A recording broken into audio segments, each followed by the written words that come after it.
Ok, donc bonjour Sylvain Chaumet. Bonjour. Euh, donc, Est-ce que ça sera pour faire de l'écriture ou c'est pour comme une radio? c'est comme une radio, D'accord, c'est ok, sur ma d'accord. chaîne Pardon, YouTube. alors, d'accord, ok. Donc tout d'abord, est-ce que vous pouvez nous décrire votre parcours, comment vous avez commencé Ah oui, d'accord. Alors c'est une question assez compliquée parce que j'ai pas un parcours très.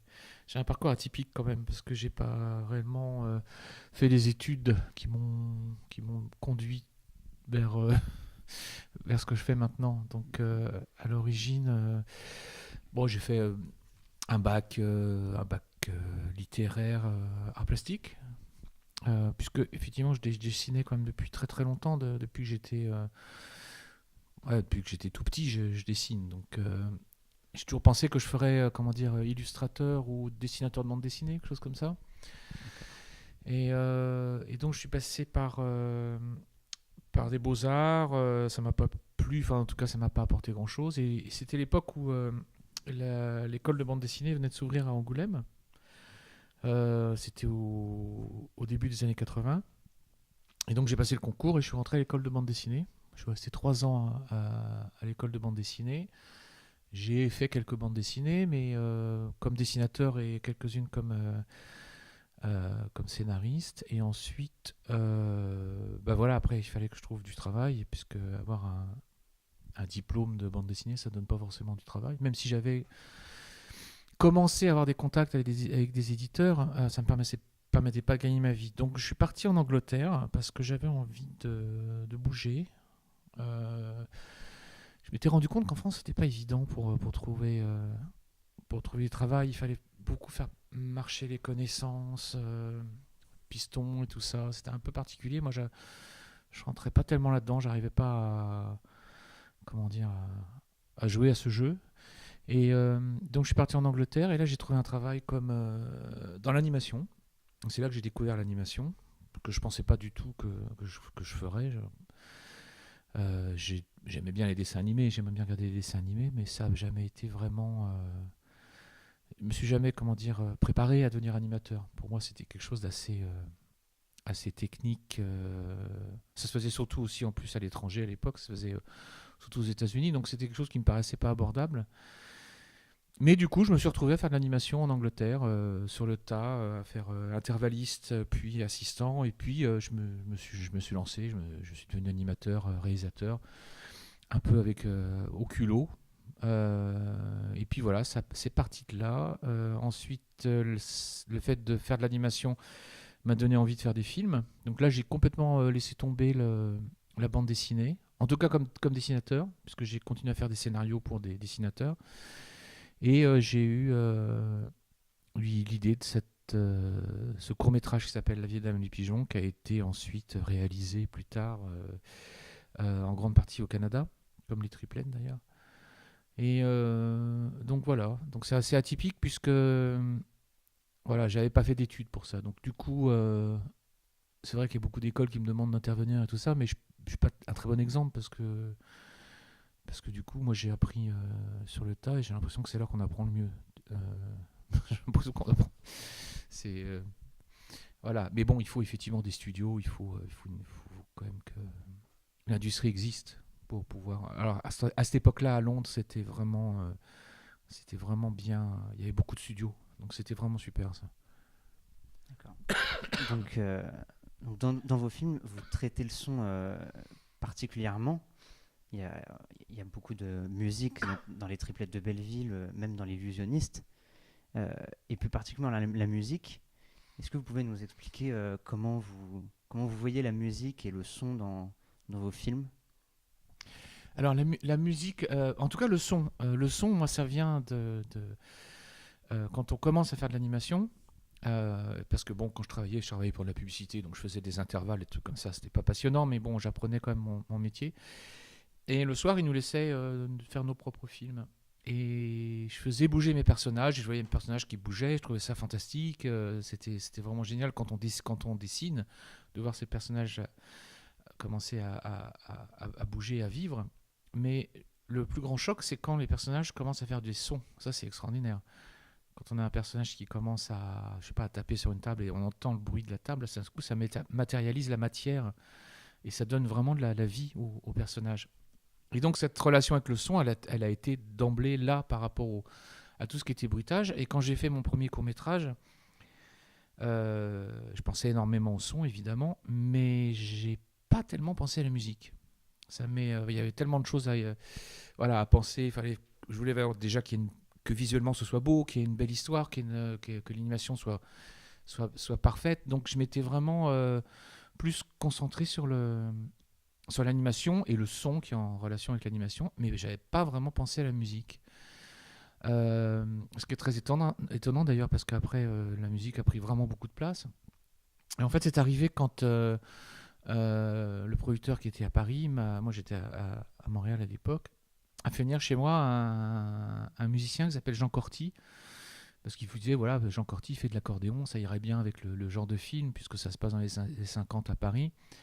Et Jean Corti, ça a été il a joué sur scène avec Jacques Brel et il a composé pour lui. Il a composé des, des, des, des chansons de Jacques Brel. Je crois qu'il a composé Les Bourgeois, Les Taureaux. Et il avait composé aussi des thèmes, des mélodies pour la fin des années 70. Parce que Brel est mort en 77, je crois. Et donc, il n'a pas réellement. Il n'a pas eu le temps voilà, de faire des paroles dessus. Donc il avait en stock quelques morceaux qu'il avait écrits pour Jacques Brel, pour éventuellement lui proposer pour des chansons. Et le thème principal, c'était voilà, c'était le thème de Les Dames et les Pigeons, qui était à l'accordéon. Et on a mis cette musique, et là je me suis dit, mais c'est tellement génial, ça. Je me suis rendu compte qu'un thème comme ça se mariait vraiment bien avec l'image, et que ça apportait quelque chose, une sorte d'âme en plus. Je pense que c'est ça que la musique doit apporter à un film. Ça apporte un supplément d'âme. Et donc je lui dis, on va mettre de l'accordéon, c'est génial, mais on va. Du coup, ça m'a donné l'idée d'en avoir plus. Et je lui dis, sur ce thème-là, même rajoute-moi des instruments, fais-moi un truc comme un thème de fête foraine, mais avec le même thème évidemment, avec un orgue de barbarie, avec des choses comme ça, et puis un truc un peu plus moderne jazz. Donc en fait, à un moment donné, j'avais plein d'idées pour la musique. Donc il fallait qu'on se calme parce qu'effectivement l'image a été terminée.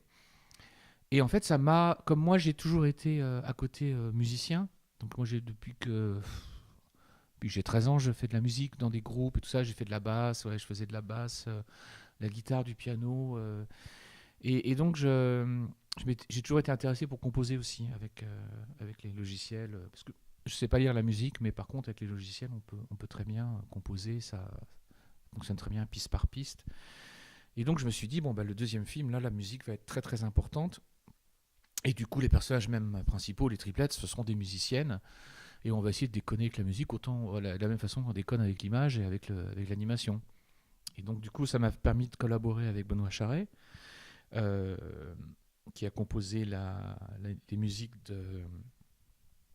des triplettes de Belleville. Et moi, j'en ai profité pour composer aussi quelques morceaux sur les triplettes de Belleville. Donc un morceau qui s'appelle Attila Marcel, que j'ai réutilisé ensuite pour un long métrage, pour le long métrage Attila Marcel.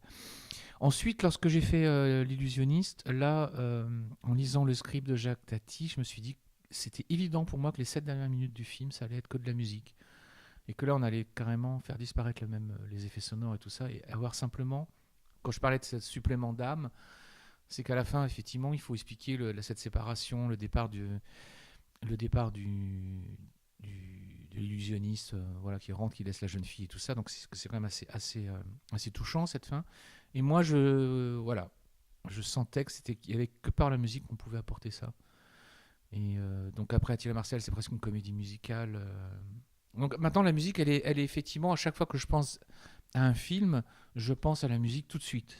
C'est-à-dire, pour moi, c'est évident. Et même en vue réelle, je pense que c'est intéressant. Sur Attila Marcel, on avait déjà des morceaux qui étaient composés avant le tournage.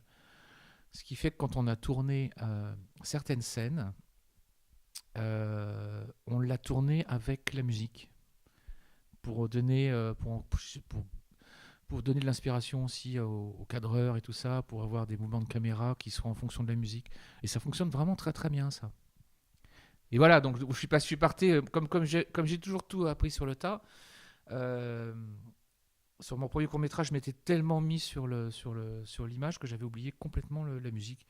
Alors que je suis un grand fan de musique de film, et que la plupart du temps, même quand j'écris mes films, j'écoute beaucoup de la musique de film, des New Morricone, du Fellini, de Nino Rota et tout ça. Et donc, c'est marrant quand d'un seul coup on a la chance de faire un film et on oublie cet élément-là. C'est quand même très, très, très étrange. Donc, donc dans vos films d'animation, surtout dans les triplettes de Belleville, vous utilisez des nouvelles technologies comme la 3D. Euh, comment vous voyez ces nouvelles technologies dans le cinéma et comment vous les interprétez et comment vous les utilisez surtout? Mais en fait, ouais, moi j'ai commencé sur La Vieille Dame et les Pigeons. On était sur la technique classique, traditionnelle d'animation, c'est-à-dire animation sur le papier. Ensuite, on xérox sur des celluloïdes. On met en peinture avec de la gouache, une gouache spéciale, voilà. Et ensuite, on va sur ce qu'on appelle un banc-titre pour pour composer l'ensemble. Donc c'est vraiment la technique, la technique à l'ancienne. Et ça, je l'ai fait effectivement, je l'ai fait sur La Vieille Dame et les Pigeons. C'est arrivé au moment où commençaient les techniques digitales. Sur le film d'après, on n'avait plus de banc-titre, on n'avait plus de celluloïd, par exemple. On dessinait sur papier, mais on continuait on, on scannait, au lieu de xéroxer, on scannait, et ensuite ça allait dans une machine où les gens faisaient la mise en couleur voilà, sur des écrans, et tout le compositing se faisait dans un ordinateur. Et moi j'ai abordé ça avec grand plaisir parce que c'était très compliqué quand même l'ancienne technique. Hein. Moi je regrette pas du tout. En plus je suis vraiment passé entre deux portes, donc du coup j'ai pas regretté. Au contraire, j'ai trouvé ça vachement plus facile de pouvoir se dire que on n'a plus de limitation sur le nombre de personnages, puisqu'on n'a plus de limitation de couches, puisqu'on n'est plus dans la matière. Avant, on avait 4 celluloïdes, ça commençait à griser tout, à faire des effets optiques qui étaient pas très beaux, donc on ne pouvait pas aller au-delà de 4 couches. Là, on peut, après, avec la technique digitale, on peut mettre 4000 couches si on veut, ou 1 million de couches, ça ne change rien, ça ne transforme pas les couleurs ou le dessin. Donc ça, c'était génial. Et en plus, ça permettait une technique qui était aussi en plein progrès à l'époque, c'était le CGI. Ça permettait d'incorporer des éléments animés en 3D, qui sont les éléments, je trouve, qui sont très chiants à faire en 2D, à animer, c'est-à-dire les voitures, les trains, tout ce qui est objet, tout ce qui est la matière aussi, l'eau par exemple, choses comme ça, c'est très compliqué à animer. Faut mieux, moi. Donc voilà, ça permettait de garder l'essentiel de l'animation et du talent des animateurs sur les personnages, sur l'humain du coup. Donc voilà, donc moi j'ai été très très content d'arriver à cette époque-là. Je pense que j'aurais pas fait les triplettes si j'avais pas eu accès à des nouvelles technologies. Et c'est marrant parce que j'ai vu petit à petit voilà, tout ce qui était traditionnel disparaître. Bon, parce que sur les triplettes ou même sur l'illusionniste, on animait encore sur du papier. C'est-à-dire qu'on avait encore des tables d'animation avec une lampe derrière et on travaillait avec du papier, papier crayon. Et bon, sur mes prochains projets, c'est fini, terminé. On fait tout maintenant sur des tablettes graphiques avec des logiciels, mais en gardant le même look, c'est-à-dire qu'on a l'impression que c'est du crayon sur du papier, qu'on a l'impression que voilà, ce qu'on voit à l'écran. Pour moi, l'important, c'est de se dire, voilà, ce qu'on voit à l'écran, c'est le même rendu un peu que les vieux Disney. Donc, donc au fur et à mesure de votre carrière, vous vous êtes quand même dirigé vers le cinéma de vue réelle. Euh, et qu'est-ce qui vous attire dans ce cinéma et qu'est-ce qu'il y a de différent avec le cinéma d'animation? Alors, ça a été encore une sorte de hasard total. Comme quand j'étais en Angleterre pour gagner ma vie, pour faire du storyboard, je voulais faire de l'illustration, je me suis retrouvé à faire de l'animation. De faire la vue réelle, ça a été un hasard aussi. C'est-à-dire que quand j'ai été contacté par une productrice qui s'appelle Claudie Ossard, qui a produit beaucoup de films de Jeunet, entre autres Delicatessen, Amélie Poulain. Et à cette époque-là, elle préparait le film Paris, je t'aime. Donc le principe du film, c'était que c'était des petits films de 4-5 minutes, et chaque réalisateur allait avoir un arrondissement de Paris. Et elle voulait, comme elle aimait bien, c'était après les triplettes, comme elle aimait bien les triplettes, elle voulait avoir un film d'animation parmi tous ces films de vue réelle. Donc elle m'a contacté, j'ai dit ouais super, très bonne idée, on s'est entendu, j'ai pris le 7e arrondissement, dont personne ne voulait parce que c'est la Tour Eiffel. Et la Tour Eiffel, on ne peut pas tourner à la Tour Eiffel, donc on ne peut pas s'en servir non plus, donc on peut rester qu'en dessous, quoi, c'est pas... Et, et donc moi j'ai fait un storyboard, j'ai créé des personnages, j'ai fait un storyboard pour les 5 minutes. Et puis le problème qu'il y a eu, c'est que l'animation coûte énormément cher, beaucoup plus cher que la vue réelle. Et donc comme il y avait un certain budget alloué à chaque film, qui était le même normalement, je lui ai dit, ben voilà, c'est pas possible de le faire avec ce prix-là. Donc le temps qu'elle trouve l'argent supplémentaire pour faire le film, il n'y avait plus le temps pour le faire. C'est parce que voilà, tous les autres films étaient déjà prêts. Et donc j'ai dit non, c'est pas possible, on a plus le temps de le faire. Mais je lui ai dit, mais par contre, écoute, moi je veux bien le faire en vue réelle dans ce cas-là. Donc c'était un coup de bluff aussi. Et puis finalement, ça s'est passé très bien. Et on a commencé à aller à filmer à Paris. Voilà, donc c'était ma première expérience avec la vue réelle. Et j'ai adoré ça. J'ai adoré tout, tout ce qui pouvait avoir rapport avec la vue réelle. Et j'ai pas été perdu. Bon, il y a des techniques effectivement que je connais pas, mais chacun fait son métier. De toute façon, le réalisateur a pas besoin de savoir réellement servir d'une caméra ou savoir éclairer. Le réalisateur, il est là pour dire ce qu'il veut et puis d'approuver ou ne pas approuver certains choix. Ce qui était extraordinaire, c'est que voilà, tous les gens autour sont des professionnels et qu'on est vraiment très bien encadrés. Et après, on se laisse aller. Mais je veux dire, par rapport à l'animation, c'est quelque chose de beaucoup plus agréable. C'est que déjà, c'est beaucoup plus court à fabriquer. C'est-à-dire que voilà, un tournage, c'est 1 mois et demi. Alors que l'animation, ça va être 2 ans, quelque chose comme ça. Et qu'en animation, tous les gens dans un studio d'animation, tout le monde fait le même métier. C'est-à-dire que tout le monde dessine. Il y en a qui dessinent des décors, mais généralement tout le monde dessine. Et le problème, c'est que quand tout le monde fait le même métier, bah, les gens ont un peu tendance à regarder, voilà, à vouloir toujours faire ce que l'autre fait, ou alors à vouloir toujours avoir une place un peu meilleure que l'autre. Voilà, ils ont toujours tendance un peu à griller les étapes. Et surtout sur une période de 2 ans comme ça, ça crée des tensions. C'est assez lourd à gérer. C'est comme gérer une famille, mais c'est comme gérer une famille de frères et sœurs qui s'entendent pas, quoi. Donc c'est un peu chiant. Alors qu'en vue réelle, il n'y a pas ça du tout. Parce que quelqu'un qui fait pas son boulot, il est viré, le lendemain il est plus là, il est remplacé par quelqu'un d'autre. Hein. C'est pas, Et puis le mec qui fait l'éclairage, il n'a pas envie de faire le boulot du caméraman. Le caméraman n'a pas envie de faire le boulot du comédien. Enfin, chacun aime son travail. Et sinon, au niveau de la fabrication, je me suis rendu compte que la grosse différence, elle vient de l'histoire du storyboard. C'est-à-dire qu'en animation, ça coûte tellement cher l'animation qu'il faut faire un storyboard, qu'il faut timer, il faut savoir exactement ce qu'on va avoir à l'image. Et on fait ça en amont du film. C'est-à-dire qu'en gros, une fois qu'on a fait le storyboard, le film il est terminé en animation. Après, il faut faire bouger les personnages et tout ça. Bon, après, c'est de la fabrication en tant que telle, mais je veux dire, on peut très bien regarder un animatique d'un film et se dire, ça va exactement ce que ça va donner à la fin. Alors qu'en vue réelle, c'est le contraire. En vue réelle, c'est le contraire. On shoot, on prend des images, on plante des images, et après, le storyboard, finalement, on le fait à la fin. C'est le montage. Et donc, il y a quelque chose de très créatif pendant toute la fabrication. Sur la préparation, c'est passionnant. Sur le tournage, c'est passionnant. Et après, la fin est passionnante aussi, puisque avec les mêmes images, on peut faire 12 films différents qui ne racontent pas la même histoire. Et donc, c'est créatif jusqu'à la fin. Et il y a quelque chose qui est...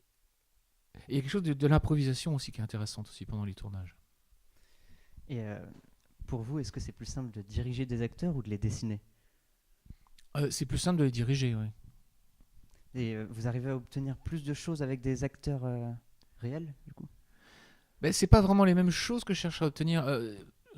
Par exemple, il y a des choses qu'on peut pas obtenir en 2D avec des dessins. On peut pas obtenir la brillance de l'œil, on peut pas obtenir Un acteur, des fois, surtout sur Attila Marcel, mon acteur principal, il est muet, donc il dit pas un mot pendant le film, mais tout se passe dans le regard. Ça en animation, c'est infaisable. C'est absolument infaisable. On peut pas donner de l'expression, faire traverser les idées ou l'âme d'un personnage en animation, ça fonctionne pas. En animation, on est plus proche du mime. Faut être beaucoup plus radical. C'est plus dans le mouvement. On peut être, vous dites qu'on est radical, on peut être subtil aussi, mais on est subtil dans le mime. On n'est pas subtil forcément dans le jeu. Donc le jeu des personnages, il se réduit quand même un petit peu. Et, donc pour vous, vos films sont plus mélancoliques avec des touches comiques ou comiques avec des touches mélancoliques? Mélancolique avec des touches comiques Ou comiques avec des touches mélancoliques? plutôt comique avec des touches mélancoliques, je dirais. D'accord. Parce que Mais j'aime bien construire j'aime bien construire des choses touchantes à partir de.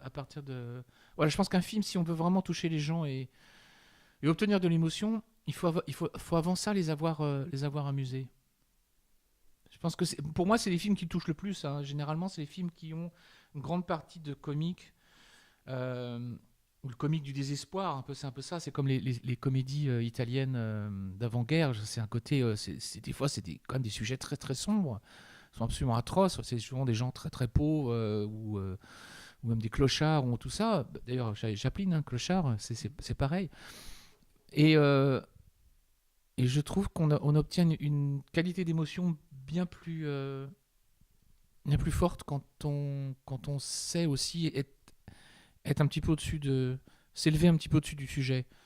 Je supporte pas les films qui sont les pieds dans la boue et tout ça et qui racontent des trucs graves mais qui le racontent d'une manière grave. Ça je supporte pas. Je sais pas pourquoi. C'est toujours un truc qui m'a. Le cinéma français c'est beaucoup ça aussi. Mais quand il n'y a pas ce petit côté magique de se dire oui, c'est la galère, effectivement, mais on obtient de l'émotion quand même, pareil, mais avec l'humour, quoi. C'est ça qui est génial. C'est pour ça que j'aime la culture anglaise. J'aime beaucoup la culture anglaise, j'aime beaucoup les séries anglaises, les comédies anglaises, parce que ils sont très forts avec ça. Ils ont un côté désespéré, mais justement, ils trouvent de l'humour dans le désespoir. Et les Italiens aussi sont forts pour ça. euh, donc faire un film d'animation, c'est très long. Et est-ce que quand vous réalisez vos films, est-ce que vous avez des pressions comme des délais ou... Ah oui, il y a toujours des pressions de fabrication, oui, bien sûr. Moi, quand j'ai commencé mes films, j'ai eu la chance de ne pas avoir de pression au niveau du sujet. Mais c'était une époque différente. C'était une époque différente. Euh, Maintenant, aujourd'hui, on a des pressions aussi au niveau du contenu, ce qui est beaucoup plus grave, beaucoup plus difficile de faire des films aujourd'hui sans être emmerdé par des producteurs qui vont vous dire ah mais ça on peut pas le faire, les enfants ne vont pas aimer, ça on peut pas le faire, on n'a pas le droit de parler de ça, on n'a pas. Ça se fait, c'est beaucoup. À part sur les courts métrages évidemment, puisque c'est pas commercial un court métrage, on a la liberté totale. Mais moi quand j'ai commencé, bon effectivement il fallait que le film, qu'on le fasse dans un budget raisonnable. C'est toujours ça de toute façon les films, hein. Il faut effectivement le faire dans le budget. Mais ce qui n'est pas toujours facile en animation, puisqu'on est sur des très très grandes périodes, c'est pas évident de gérer ça. Mais j'ai jamais eu sur tous les films que j'ai fait jusqu'à maintenant, j'ai jamais eu quelqu'un de la production pour me dire ça on peut le faire, ça on peut pas le faire. Ça, il faut que ce soit cette couleur, ça, il faut que ce soit comme ça. J'aurais pu, ceci dit, travailler dans plein d'endroits, dans la série télé, des trucs comme ça, où effectivement, là, on n'a aucune liberté. Donc, j'ai pas fait beaucoup de films, mais j'ai toujours choisi de les faire avec quand même le maximum de liberté. Et je me rends compte qu'aujourd'hui, c'est de plus en plus difficile. C'est vraiment de plus en plus difficile. C'est-à-dire qu'en France, on est en train de devenir, pour la créativité, on est en train de devenir comme les États-Unis. C'est-à-dire, ce sont des comités qui décident de la fabrication d'un film, de ce que le sujet doit être et tout ça. Donc on devient comme les États-Unis sans le fric. Parce que les États-Unis, les mecs, ils vendent leur âme, mais bon, ils touchent des salaires extraordinaires. En France, maintenant, il faut vendre son âme et gratos, quoi. C'est très bizarre ce qui se passe en ce moment, hein. Au niveau de la créativité sur les films. Enfin, on voit très bien d'ailleurs ce qui se passe dans le cinéma actuellement, hein. C'est même les films qui sortent, on voit très bien ce que c'est, quoi. c'est des produits généralement. C'est toujours la télévision qui nourrit le cinéma actuellement. Vous avez eu la chance d'être assez libre. Est-ce que quand même vous pensez au spectateur et est-ce qu'il vous influence? Euh, euh, je me mets à la place du spectateur, toujours, oui. C'est-à-dire que quand je pense à mes films, je me mets dans une salle de cinéma. Je me mets, m'imagine dans un siège d'une salle de cinéma et je m'imagine de regarder le film. Et, et si je me dis, voilà, si des choses me font rire, alors je pense que ça fera rire un maximum de gens. C'est la seule confiance que je me donne réellement. C'est-à-dire me dire, bon, ça, je vais le garder jusqu'au bout parce que sur le storyboard, ça a fait rire personne. Les animateurs ont pris ça, ils n'ont pas compris le truc, et finalement, on le met avec le son et tout ça, et ça fait marrer les gens. Donc ça, voilà, je me mets effectivement à la place de. Et Ah, alors, moi, enfin, je pourrais pas imaginer faire des films qui font chier les gens. Je sais pas pourquoi. Bah, c'est peut-être parce que c'est aussi la forme de cinéma que je n'aime pas, c'est-à-dire que aller voir un film et m'ennuyer, ou alors de connaître la fin alors qu'on a au bout de 10 minutes, ou alors il y a des grosses ficelles, grosses ficelles pour faire pleurer, des grosses ficelles pour faire rire et tout ça. Moi j'aime bien les films généralement où je sais pas où ça va. J'aime bien qu'on m'emmène quelque part. C'est-à-dire que pour moi un film c'est voilà, viens là. C'est un peu comme un road movie, enfin un road movie, un truc un roller coaster, c'est-à-dire qu'on est dans un truc, on sait pas ce qu'il va y avoir après.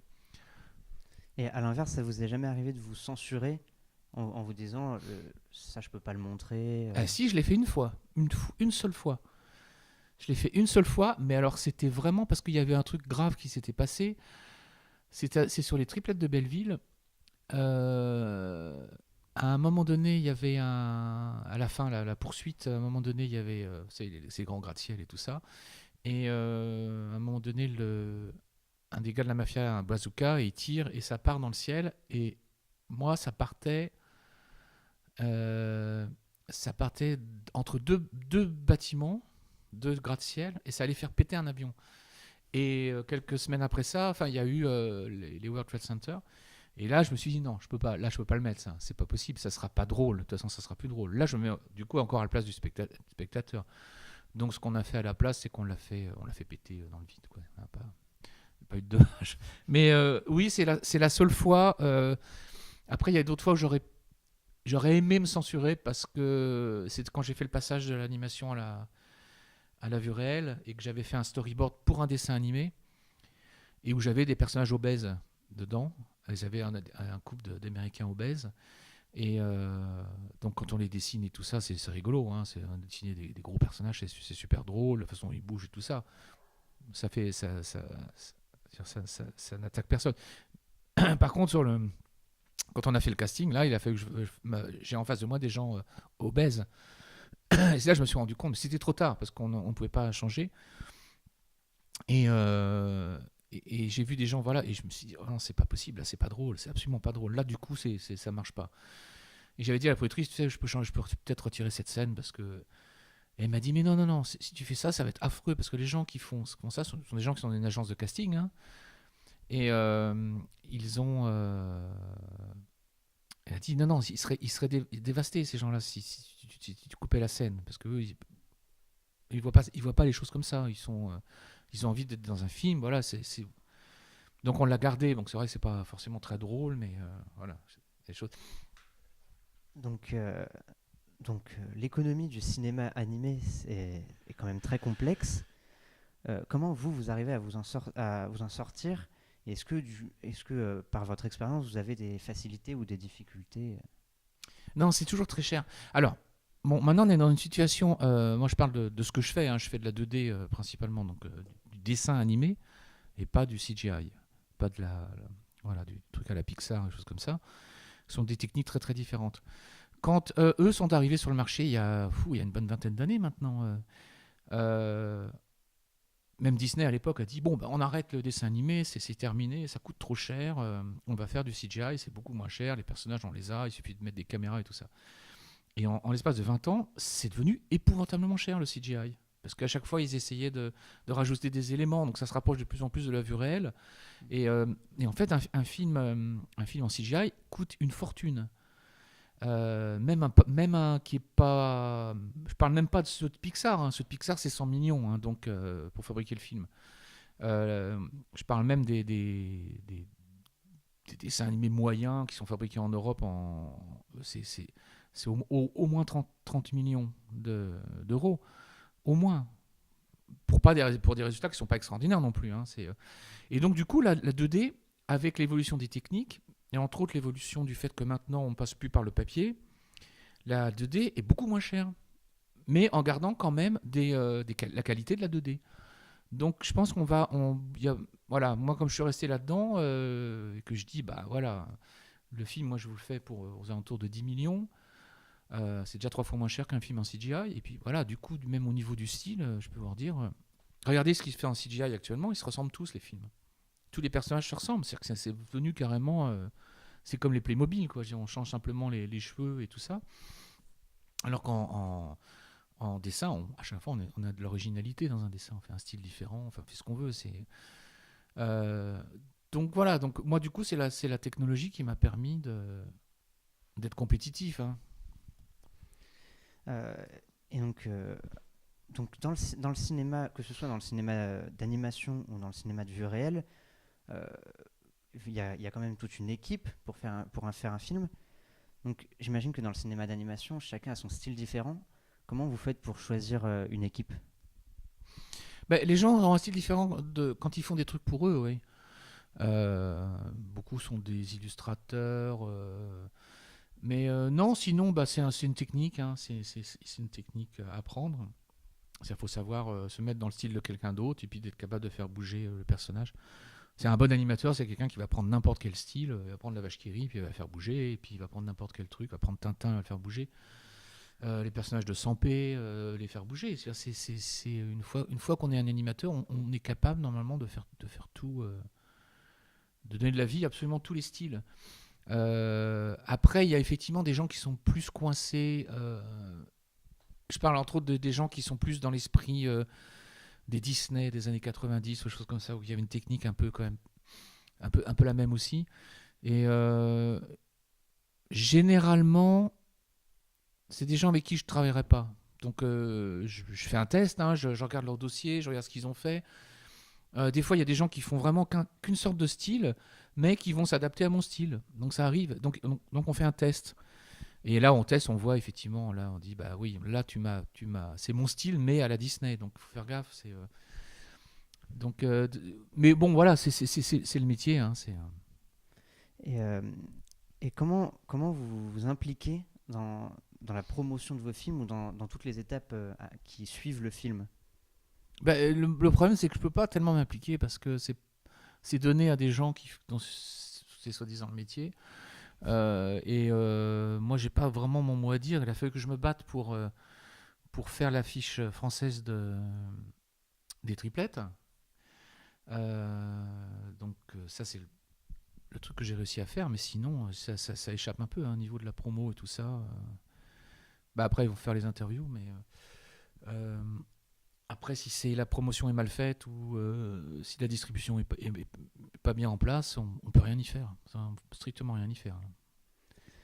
Euh, pour retourner au film, on peut considérer votre style de cinéma comme du cinéma de référence? Je pense notamment au triplet de Belleville, où on peut voir beaucoup de références Oui, dans les oui. posters. Oui, il y a des références à plein de choses, et pas que des références, mais même très peu de références à l'animation, du coup. Il y a très très peu de références à l'animation, surtout des références au film en vue réelle. Il y en a beaucoup. Bah, il y a déjà Tati dans les triplettes de Belleville qui est déjà présent. Après, il y a plein de choses. Hein. Il y a les Tontons Flingueurs, il y a tout le cinéma qui m'a inspiré quand j'étais gamin, hein, les cinémas des années 60, des années 70. Euh, les références aussi après, des références au Tour de France, des références à, à des musiciens. Enfin, il y a Yvette Horner, par exemple, dans le film. Il y a plein de choses comme ça. Il y a De Gaulle aussi. J'ai eu la chance de pouvoir l'animer. Oui, c'est référencé. c'est culturé, voilà, voilà, c'est de quelqu'un qui est né dans les années 60, qui en France. Je pense il y a beaucoup de ça. Que les Américains ou les Anglais d'ailleurs, ils sont très sensibles à ce genre de trucs. Donc ça les change aussi. Je veux dire, euh, ça, c'est un côté. C'est pour ça que peut-être que le film a marché à l'international. C'est peut-être parce que justement, il était très ancré, très enraciné dans la culture française. Qui est une culture française avec laquelle je m'amuse aussi. C'est pas la culture française, disons. C'est vraiment la culture française large, hein. Moi, j'aime bien caricaturer justement la culture française. Je trouve ça super drôle. Voilà, on bouffe des grenouilles, on fait des trucs, mais presque de se moquer en fait de cette image que les étrangers ont des Français. Et, et donc pour finir, en dernière question, comment vous voyez dans 10 ans? Dans 10 ans, oh, j'en sais rien dans 10 ans. Comme on se voit, c'est-à-dire qu'il y a deux façons de se voir, soit un truc catastrophique, soit l'idéal. Euh, Moi, dans 10 ans, j'aimerais bien enseigner dans 10 ans. Moi, j'aimerais bien avoir mon école et pouvoir enseigner. J'espère faire d'autres films d'ici là. Mais effectivement, si je pouvais, dans 10 ans, me dire, voilà, j'ai mon école d'animation, de storyboard éventuellement aussi, sur Bayeux, ça serait vraiment très très bien ça. L'école de dessin aussi, parce que ça, c'est un truc qui manque beaucoup. Je veux dire, quand les gens apprennent de moins en moins à dessiner, hein, moi ce que j'appelle le dessin traditionnel académique, alors que les gens en ont vraiment envie, c'est ça qui est incroyable. Il y a le nombre de gens de jeunes qui viennent me voir en disant comment je pourrais faire pour apprendre à dessiner. On dit, bah, je sais pas, il y a des écoles, et tout. Ouais, mais c'est pas comme ça. On nous laisse nous exprimer, mais on nous apprend pas vraiment. Bah ouais, donc là, il faut trouver des gens qui savent dessiner pour apprendre à dessiner, c'est évident. Mais après, c'est le côté artiste. Parce que le dessin, ça, pour moi, je considère le dessin plus comme de l'artisanat que comme de l'art. Il n'y a pas le côté. On n'est pas libre. C'est-à-dire qu'on a tellement de techniques à apprendre et tout ça, c'est de l'artisanat. On est libre après de faire des belles choses, mais on n'est pas libre de faire ce qu'on veut. Ça, c'est un truc que j'ai jamais compris, ça. Parce que si quelqu'un dit ah ouais, moi je veux faire un film d'animation, mais je sais pas dessiner, mais c'est pas grave parce que je sais ce que je veux faire et tout ça. Et ok, en animation, en dessin animé, il faut faire gaffe quand même parce que on peut dessiner tous les styles, hein. C'est vraiment même des gens qui disaient par exemple que Reiser n'était pas un bon dessinateur, c'est faux. C'est un excellent dessinateur, Reiser. Son personnage, il était capable de le dessiner sous tous les angles, n'importe quelle posture, hein. Pourtant, c'est super simple. Bah, c'est ça. Euh, on peut être capable, voilà, on peut animer du Reiser. D'ailleurs, ça n'a jamais été fait, ça. Ce serait un bon truc, ça. Bon, bah, merci Sylvain Chaumet de m'avoir reçu et écouté. Bah, merci d'être venu jusqu'ici.